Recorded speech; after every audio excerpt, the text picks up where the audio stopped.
नौरंगपुर गांव में मोहन अपने परिवार के साथ रहता है। मोहन सब्जी बेचकर अपने घर का गुजारा करता है। उसकी पत्नी रत्ना भी उसका हाथ बटाती है और घर के बाहर छोटी सी खाली जगह में टमाटर की खेती करती है। मोनी और करण भी इस काम में अपनी माँ रत्ना की मदद करते हैं। लीजिए पिताजी, हम टमाटर तोड़ लाए हैं। आज इतने ही टमाटर निकले हैं क्या?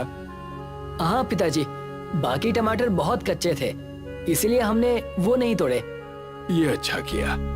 इस बार हमारा काम सही चल रहा है, इसलिए हमें मोनी की शादी कर देनी चाहिए। हाँ, मैं भी यही सोच रहा था। मैंने बड़े भैया से बात की है, हम जल्दी ही मोनी की शादी कर देंगे। हाँ, ये सही है। मोहन ने भी सब्जी के ठेले को सजाया और सब्जी बेचने चला गया।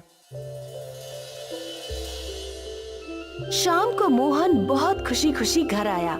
तभी रत्ना ने पूछा, क्या हुआ? आज बहुत खुश नजर आ रहे हैं।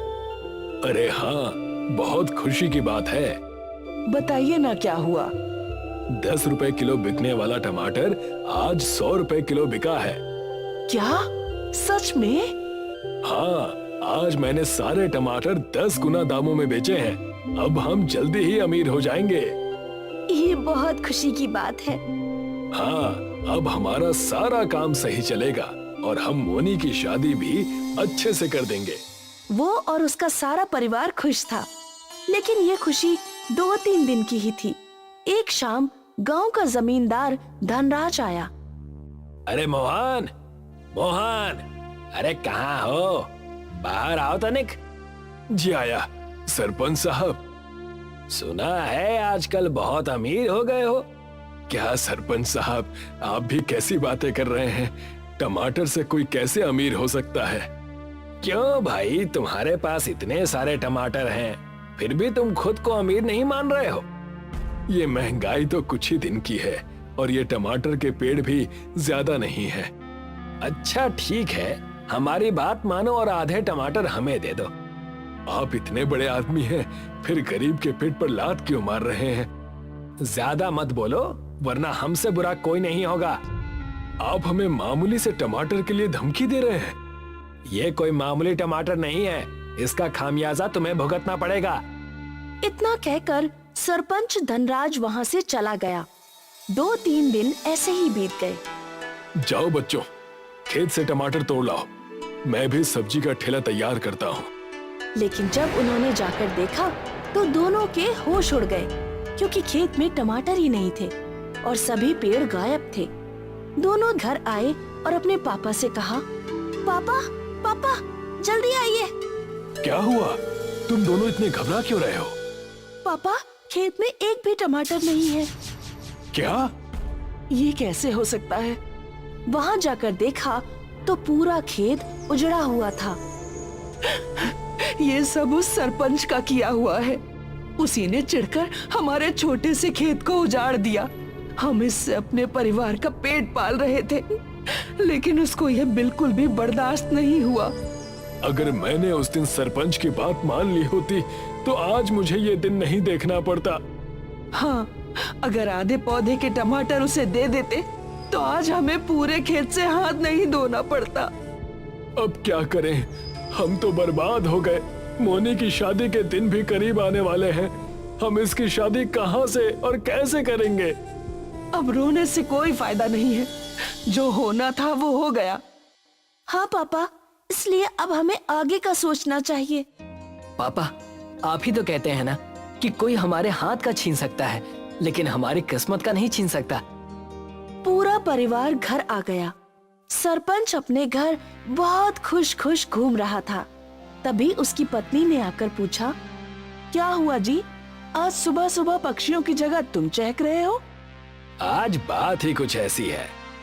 तुम पहेलियां मत बुझाओ, चुपचाप बताओ कि ऐसी क्या बात है। एक बार स्टोर रूम में जाकर देखो। सरपंच की पत्नी स्टोर रूम में गई। वो भी उसके पीछे पीछे गया। पूरा स्टोर रूम लाल लाल टमाटर से भरा हुआ था। उसकी पत्नी ये देखकर चौंक गई। हाँ, हमारे पास इतने सारे टमाटर कहाँ से आए? हम तो बहुत अमीर हो गए। ये सब मेरे दिमाग का खेल है। फिर भी बताइए ना कि आप इतने सारे टमाटर कहाँ से लाए? अभी ये बताने की कोई जरूरत नहीं है। तुम्हें जितने टमाटर चाहिए तुम इनमें से रख लो। मैं बाकी टमाटर को मंडी में बिकवा देता हूँ। ठीक है, 4 पैसे घर में आ जाएंगे। जबकि मोहन का परिवार दुखी था। उसकी पत्नी उसे समझा रही थी, जो हो गया उसे भूल जाइए ना, काहे इतनी चिंता करते हैं? नहीं भूल पा रहा हूँ। मैं अपनी बेटी के विवाह को नहीं भूल पा रहा हूँ। पापा, हम बाजार से टमाटर के पौधे खरीदकर दोबारा खेती कर सकते हैं। तब तक आप सब्जी बेचते रहिएगा, हम दोबारा से टमाटर उगा लेंगे। हाँ, यह तरीका सही है। हमें फिर से खेती करनी होगी। मुझे लगता है कि हमें इसमें देरी नहीं करनी चाहिए। सभी ने मिलकर पौधे लगा दिए। मोहन की वापस वही दिनचर्या चलने लगी। वो सब्जी बेचने लगा और टमाटर के लगने का इंतजार करने लगा। अब पौधों पर टमाटर लग आए हैं। हाँ, लेकिन अब कुछ दिन तक सब्जी बेचना बंद करना पड़ेगा, क्योंकि मोनी की शादी है तो सारा काम देखना है। हाँ, मैं एक दिन में सारे टमाटर बेच आऊंगा।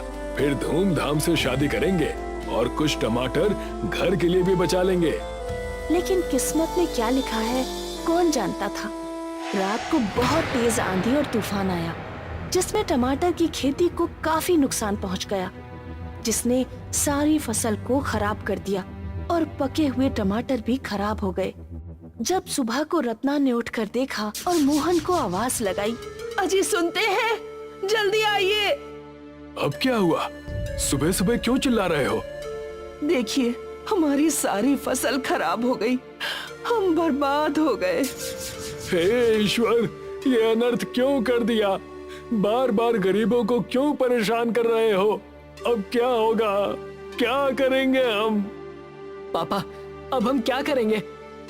जो भगवान की इच्छा होगी वही होगा। सभी लोग बहुत उदास हो गए और अपने घर में गए।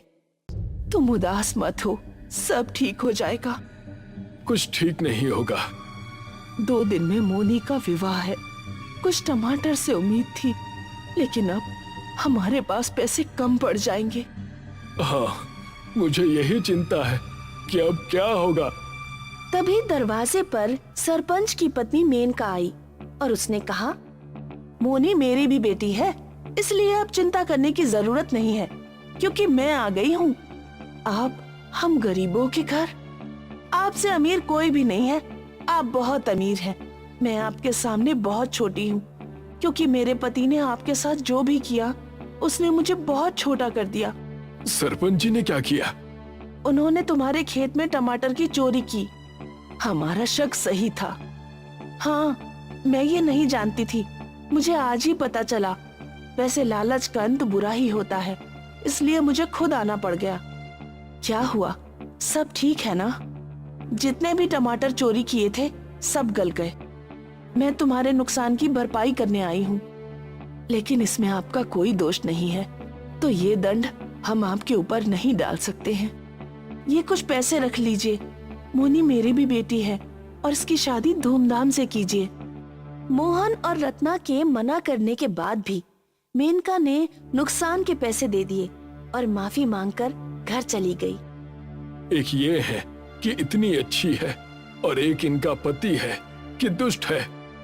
ईश्वर ने हमारी मदद करा दी।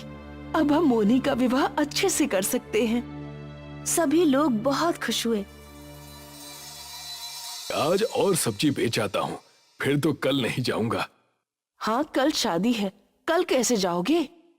मोनी दरवाजे तक गई और चिल्लाई, माँ, पापा, जल्दी आइए, ये कैसा चमत्कार हो रहा है? दोनों ने बाहर जाकर देखा तो हैरान हो गए, क्योंकि उनके छोटे से खेत में टमाटर की बारिश हो रही थी। वहाँ बहुत बड़ा टमाटर का ढेर लग गया। ये देखकर सभी बहुत खुश हुए। किसी ने सही कहा है कि ईश्वर जब देता है तो छप्पर फाड़ कर देता है। हाँ, ईश्वर ने हमारी ईमानदारी और जरूरत को ध्यान में रखते हुए टमाटर की बारिश करा दी। तभी उन्होंने पीछे मुड़कर देखा तो घर में भी टमाटर की बारिश हो रही थी। मोहन ने टमाटर के ढेर बाजार में बेच दिए। मोहन हजारों रुपए टमाटर बेचकर कमा चुका था। सरपंच को जब ये पता चला तो उसने खुद को दोष दिया और कभी भी चोरी ना करने का प्रण लिया। अगले दिन मोनी का विवाह धूमधाम से हो गया। मोहन अब बहुत अमीर बन चुका था। अब सभी लोग खुशी खुशी रहने लगे। जीवन एक गरीब दूध वाला था। वो गांव में घूम घूम कर दूध बेचा करता था। दूध ले लो, दूध, गाय का दूध, ताजा ताजा दूध। भैया 1 लीटर दूध दे दो। गांव के कई लोग जीवन से दूध खरीदते थे और दूध बेचकर कमाए हुए पैसों से जीवन के परिवार का गुजारा हो रहा था। पर जीवन की पत्नी राधा हमेशा उसे नई गाय खरीदने की सलाह दिया करती थी। हमारी गाय बूढ़ी हो चुकी है, अब ये ज्यादा दूध भी नहीं देती। आपको इसे बेचकर नई गाय खरीद लेनी चाहिए, जिससे आपकी आमदनी अच्छी हो। तुम्हें कितनी बार कहा है कि इस गाय को बेचने की बात मत किया करो। ये गाय मुझे मेरी माँ ने दी थी और कहा था कि इसका अच्छे से ख्याल रखना। ये बस गाय नहीं है, मेरा परिवार है राधा। ठीक है, कम से कम आप इतने पैसे तो इकट्ठा करने की कोशिश कर सकते हैं, जिससे हम नई गाय खरीद सके। हाँ, मैं कोशिश करता हूँ। जीवन को अपनी गाय से बहुत प्यार था। वो अपनी गाय का बहुत ख्याल रखता था। उसे अपने हाथों से खाना खिलाता और उसके साथ बातें भी किया करता था।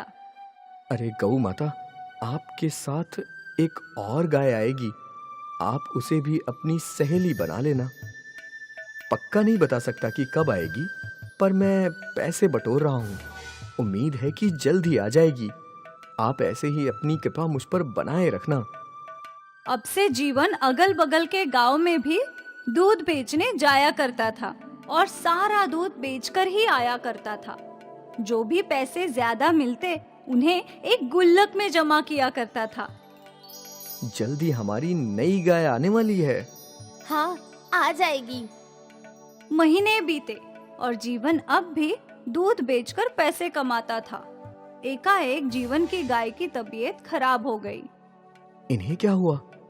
पता नहीं, कल तक ठीक थी, पर आज खाना अचरा खिलाते ही उल्टी कर रही है। हे भगवान, मैं अभी डॉक्टर को बुलाकर लाता हूँ। जीवन दौड़ते हुए पशुओं के डॉक्टर के पास गया और उन्हें अपने घर ले आया। ये देखिए डॉक्टर साहब, मेरी गौ माता कुछ भी नहीं खा रही हैं, बस उल्टियाँ कर रही हैं। लगता है इनका पेट खराब है और ये बहुत कमजोर भी लग रही हैं। ये समस्या कितने दिनों से हो रही है? कल रात तक तो गौ माता ठीक थी, बस एक ही दिन में ऐसी हालत, ये चिंताजनक है। खैर, मैं दवाइयां दे देता हूँ, देखते हैं क्या बदलाव होता है। जी। डॉक्टर ने गाय को इंजेक्शन लगाया और कुछ बड़ी बड़ी गोलियां गौमाता के मुंह में डाली। मेरी गौ माता कब तक ठीक हो जाएंगी डॉक्टर? कुछ कह नहीं सकते। गाय की उम्र हो गई है, अगर दवाइयों ने सही असर किया तो जल्द ही ठीक हो जाएंगी। मैं कल सुबह वापस आऊंगा जांच करने। ठीक है डॉक्टर साहब। डॉक्टर चला गया और जीवन रात भर अपनी गौमाता के पास ही बैठा था। अचानक रात को उसकी गौमाता रोने लगी। क्या हुआ गौ माता, क्या हुआ? जीवन की गौमाता के आंसू रुक ही नहीं रहे थे। जीवन को कुछ समझ नहीं आ रहा था। उसने अपनी गाय को गले लगा लिया और रोते रोते पता नहीं कब गौ माता ने दम तोड़ दिया। जब गौ माता ने सांसें लेना बंद कर दिया तो जीवन हका बक रह गया। नहीं। वो जोर जोर से रोने लगा। राधा दौड़ते हुए आई। मेरी गौ माता चली गई। राधा, मेरी गौ माता चली गई। राधा को इस बात का अंदाजा था। गाय की उम्र हो चुकी थी, पर जीवन के लिए उसकी गाय ही उसका सब कुछ था। गौमाता की मौत से जीवन को गहरा सदमा लग गया था। जीवन ने एकाएक खाना पीना छोड़ दिया था। उसका किसी भी चीज में मन ही नहीं लग रहा था। ये तो होना ही था। आपको अपनी गाय से बहुत लगाव था, मैं जानती हूँ, पर वो अब इस दुनिया में नहीं है। पर हम तो हैं। हमें जीवित रहने के लिए कुछ ना कुछ तो करना ही होगा। हमें दूसरी गाय खरीदनी होगी। ठीक है। राधा ने वो गुल्लक लाया और गुल्लक को तोड़ दिया और पैसे गिनने लगी। ये तो बस 2000 रुपए है। इतने कम पैसों में गाय कहाँ से आएगी? मुझे नहीं पता, मेरा तो सब कुछ मेरी गाय ही थी। अब भगवान की जो मर्जी। हे भगवान। राधा को समझ नहीं आ रहा था कि अब घर कैसे चलेगा। वो भगवान जी से प्रार्थना करने लगी। आप तो कोई चमत्कार दिखाइए प्रभु। रात को सोने से पहले जीवन अपनी गौशाला के पास गया। वो अपनी गौ माता को याद कर रहा था। यहाँ मेरी गौ माता सोया करती थी और वहां मैं उनके पीने के लिए पानी भर के रखता था। अब वो नहीं है तो ये पानी की टाकी भी खाली है। भगवान जी, आपने मेरी गौ माता को क्यों छीन लिया? जीवन फिर से उदास हो गया और घर के भीतर चला गया। जीवन और राधा सो गए और जीवन के सपने में उसकी गौ माता आई। जीवन, तुमने मेरा बहुत अच्छे से ख्याल रखा है। अब मैं नहीं हूँ, पर फिर भी जिंदगी भर तुम्हें दूध की कमी नहीं होगी। जीवन का सपना खत्म कि अचानक बरसात शुरू हो गई। बरसात की आवाज से राधा की आँख खुल गई। इस मौसम में बरसात? राधा ने खिड़की से झांका तो बाहर बरसात हो रही थी, पर ये बरसात कुछ अलग थी। पानी का रंग सफेद था। ये ऐसी कैसी बरसात? राधा ने जीवन को उठाया। देखिए ना, सफेद रंग की बरसात हो रही है। क्या? जीवन ने भी खिड़की से झांका तो वो दंग रह गया। ये सफेद रंग की नहीं, बल्कि दूध की बारिश है। दूध की बारिश? गौ माता मेरे सपने में आई थी और उन्होंने कहा कि मुझे जिंदगी भर दूध की कमी नहीं पड़ेगी। हे भगवान। कुछ देर में बरसात रुक गई और फिर राधा और जीवन घर के बाहर आए तो उन्होंने देखा कि बाहर रखे सारे बर्तन और पानी की टांके दूध से भरी हुई थी। इतना सारा दूध? गौ माता ने हमारी जिंदगी संवार दी। धन्यवाद गौ माता। जीवन ये दूध इकट्ठा करके गांव में बेचने लगा। दूध ले लो, दूध, गाय का दूध, ताजे ताजे दूध। गांव वालों ने हमेशा की तरह जीवन से दूध खरीदा, पर जब किसी मरीज ने वो दूध पिया तो उसकी बीमारी ठीक हो गई। देखो बहू, मेरे घुटने का दर्द ठीक हो गया। मेरा फ्रैक्चर भी ठीक हो गया माँ। गांव वाले हैरान थे। जीवन का दूध गांव वालों के लिए अमृत बन गया था। अगली रात फिर से दूध की बारिश हुई। सारे बर्तन और टंकी दूध से भर गई और सुबह होते ही लोगों ने दूध के लिए लंबी कतार लगा ली। बेटा, सुना है तेरे दूध से बीमारी ठीक होती है। मुझे भी थोड़ा दूध दे दे। ये लीजिए अम्मा। दूर दूर से लोग जीवन का दूध खरीदने के लिए आने लगे। एक और जीवन की आमदनी बढ़ गई और दूसरी ओर इस अमृत दूध से लोगों का भला होने लगा। जीवन की गौमाता ने जीवन की जिंदगी संवार दी, दूध की बारिश करवा के। रवि एक लकड़हारा था जो जंगल से लकड़ी काटकर अपना गुजारा करता था। उसके परिवार में उसकी पत्नी सीता और 2 बच्चे थे, कोयल और विजय। उसके बच्चे हमेशा उसका दरवाजे पे इंतजार किया करते थे। पापा आ गए, पापा आ गए। माँ देखो, पापा आ गए। और फिर सीता रवि की मदद करती थी लकड़ियों को नीचे उतारने में। बाप रे बाप, आज तो ये बहुत वजन है। हाँ, कल ही मिस्त्री ने कहा था कि उसे मोटी और वजन लकड़ियाँ चाहिए कुछ तबले बनाने के लिए। बोल रहा था अगर मोटी लकड़ी दे दूं तो वो मुझे 1000 रुपए देगा। 1000? हाँ, इसीलिए तो सुबह से इस लकड़ी को काट रहा था। तू मेरे लिए चाय बना, वो आता ही होगा। हाँ हाँ, आप हाथ मुंह धो लीजिए तब तक। सीता ने चूल्हे पे चाय चढ़ा दी। तभी उनके दरवाजे पे खटखट हुई। पापा, मिस्त्री चाचा आए हैं। रवि तुरंत वहां पहुंच गया। आपका ही इंतजार कर रहा था। ये देखिए। अरे वाह, ये तो बिल्कुल सही लग रही है, बहुत मोटी है। मिस्त्री उस लकड़ी को उठाने की कोशिश करने लगा, पर वो उठा ही नहीं पा रहा था। अरे भाई, तुम इतना वजन अकेले कैसे उठा कर लाए? अब तो आदत हो गई है। मुझसे तो अकेले नहीं उठेगा, तुम्हें मेरे साथ चलना होगा इसे छोड़ने। हाँ। मिस्त्री ने रवि को 1000 रुपए दिए और बस तभी सीता 2 कप चाय लेकर आई। मिस्त्री और रवि एक साथ चाय पीने लगे। मेरे पास शहर का एक बहुत बड़ा कॉन्ट्रैक्ट आया है। उन्हें शुद्ध कारीगरी वाला फर्नीचर चाहिए, पैसे भी अच्छे दे रहे हैं। मुझे ऐसी मोटी लकड़ी और लगेगी। ठीक है भाई, मैं ला दूंगा। बहुत अच्छे, फिर सीधा मेरे कारखाने में ही छोड़ देना। वैसे भी ये बहुत भारी है। हाँ भाई, क्यों नहीं। चाय पीने के बाद रवि वो बड़ी सी लकड़ी उठाकर मिस्त्री के साथ चल पड़ा। मिस्त्री के कारखाने में उसने वो लकड़ी रख दी और मिस्त्री को प्रणाम करके वापस अपने घर लौट आया।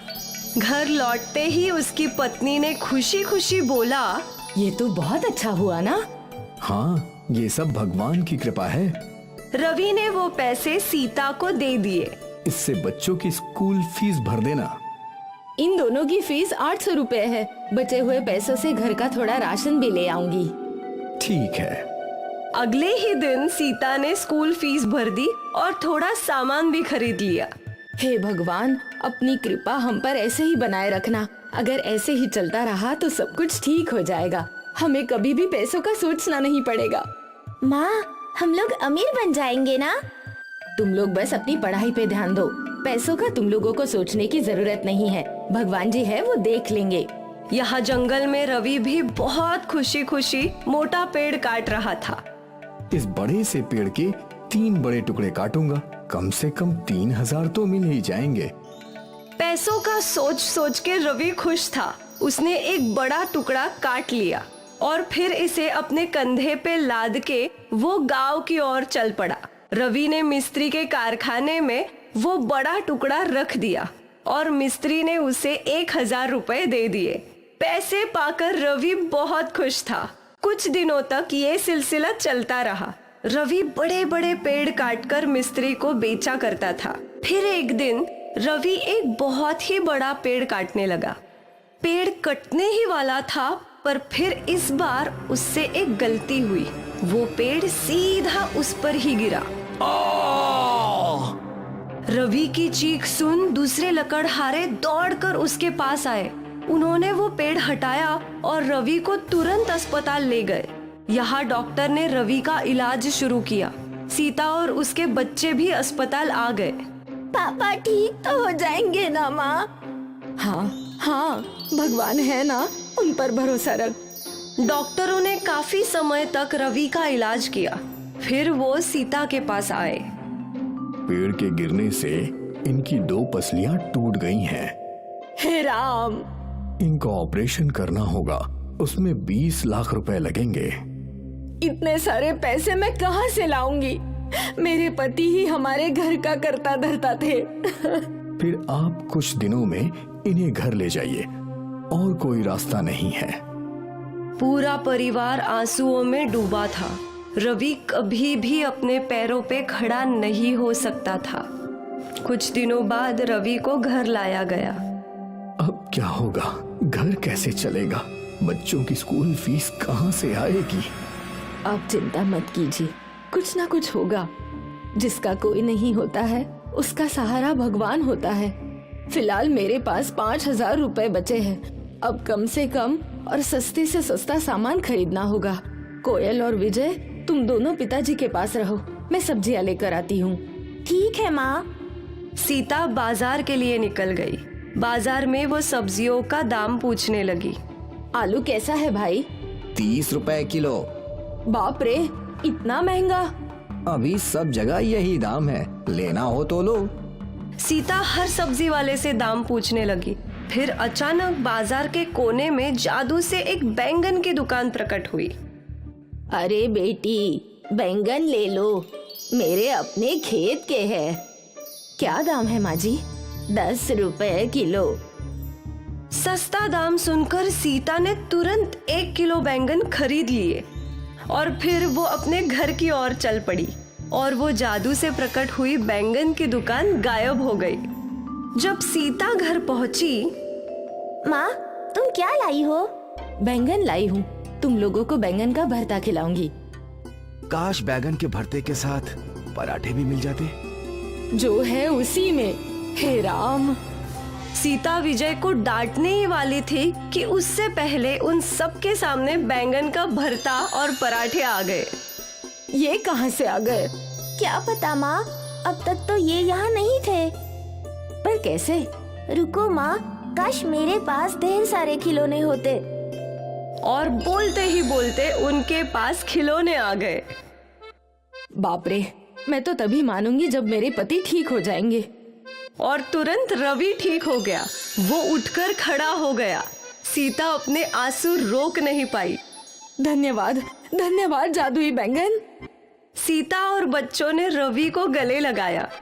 मुझे तो यकीन ही नहीं हो रहा कि मैं अपने पैरों पर खड़ा हो गया हूँ। हे भगवान, तेरा लाख लाख शुक्र है।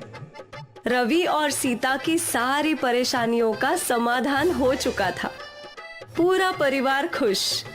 फिर एक एक करके सभी अपनी इच्छा के अनुसार चीजें मांगने लगे।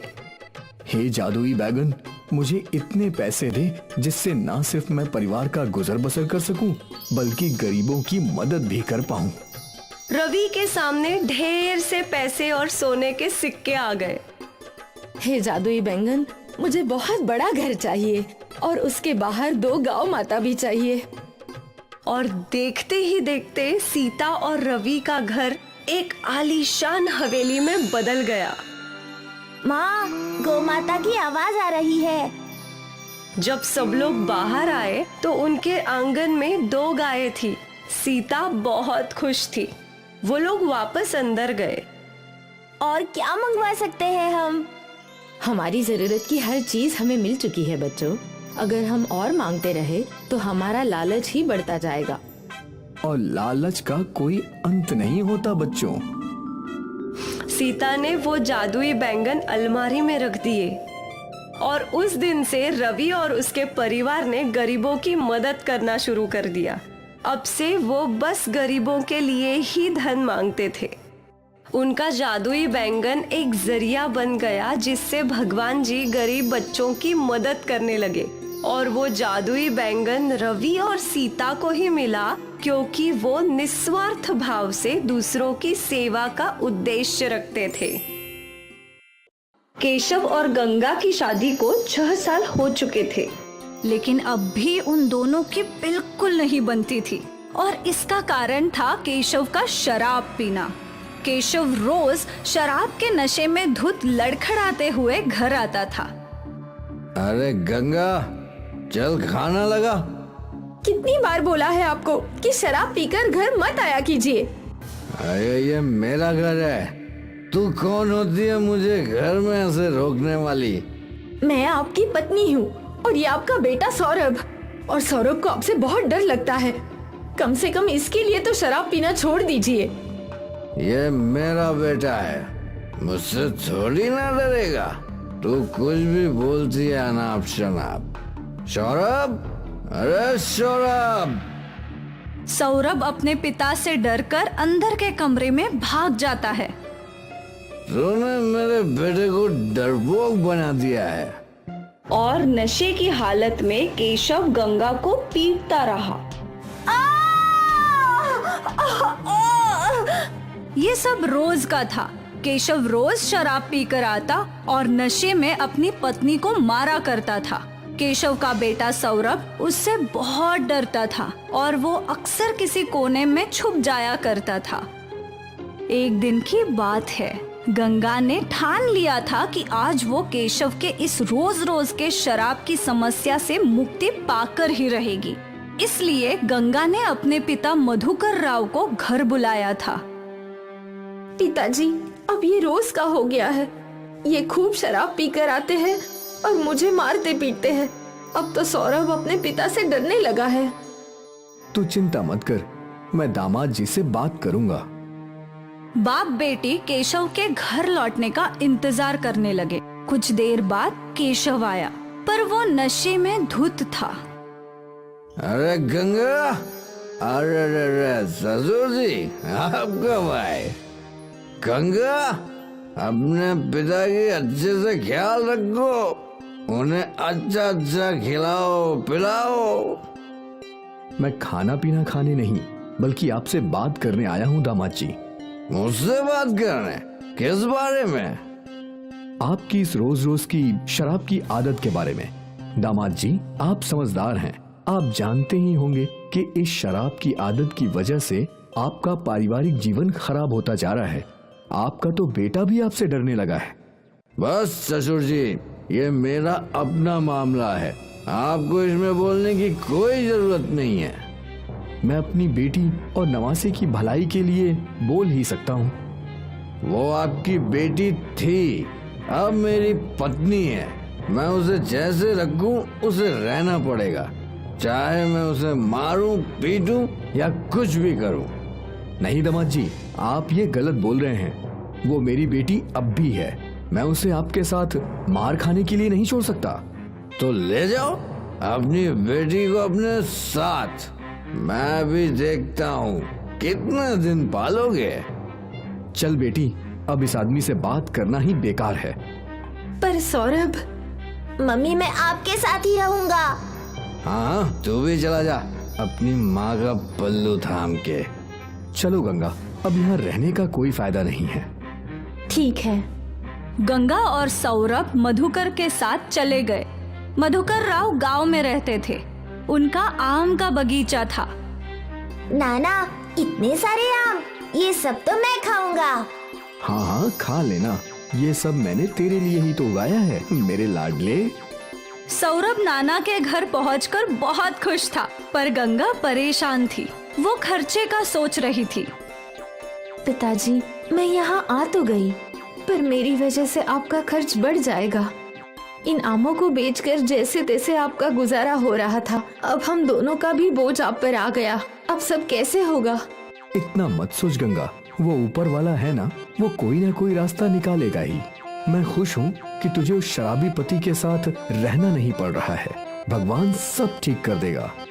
ठीक है। गंगा ने घर का सारा काम संभाल लिया।